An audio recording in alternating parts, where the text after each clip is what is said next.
Well, turning now to the race for the White House, Donald Trump gaining momentum. The Republican nominee now gearing up for a major economic speech after he unveiled his child care plan. Ed Henry is live for us in Washington, D.C. with the latest on Trump and when we can expect Hillary Clinton back on the campaign trail. Ed, good morning.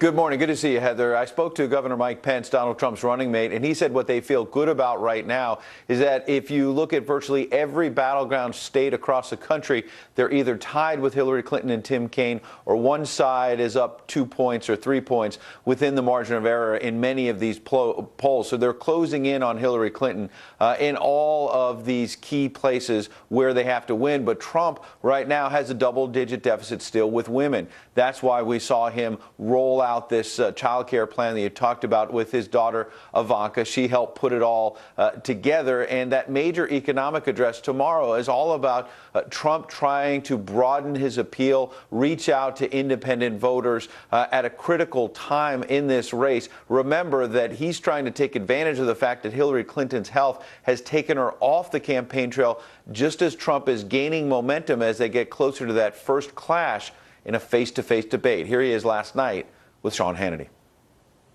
I just hope she gets better and she can get back out. I have no view. I just don't want to get involved with it. I hope she's going to be fine and she'll continue onward. We're doing well, and I enjoy the competition, and we have a big debate coming up in 2 weeks, as you probably have heard. A couple of people have heard about that one. It's going to be a biggie.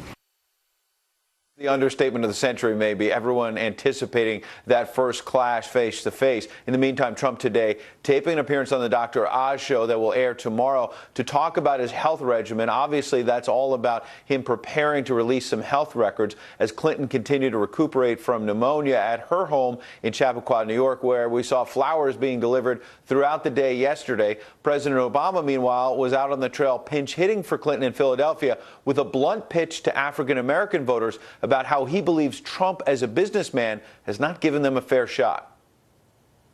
He wasn't going to let you on his golf course. He wasn't going to let you buy in his condo. And now suddenly this guy's going to be your champion?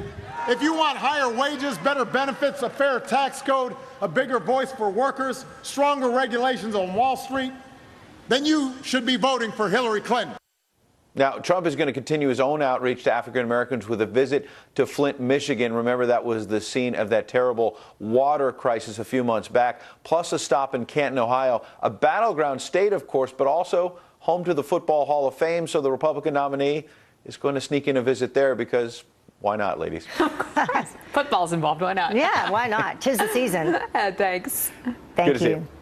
Well, mainstream media bias, meantime. CBS is facing some backlash for an interview with Bill Clinton about Hillary's health.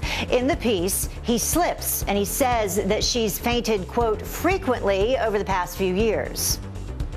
Well, if it is, it's a mystery to me and all of her doctors, because it's frequently, not frequently, I thought, rarely, but on more than one occasion over the last many, many years, the same sort of things happened to her when she just got severely dehydrated.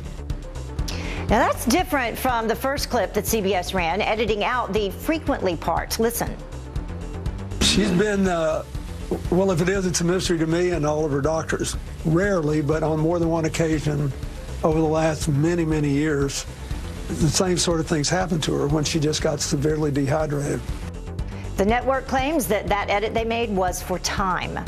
Well, Fox News contributor Charles Krauthammer, meantime, saying that it's the stealth, not the health, that is at play here. And there's a big difference between frequently and rarely. It makes you really want to walk away and discuss from politics and the media.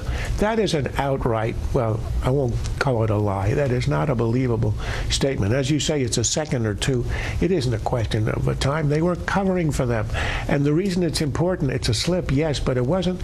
It's in the context of a couple who hide stuff. They've been hiding stuff for 30 years, and what everybody is asking, are they hiding something more serious?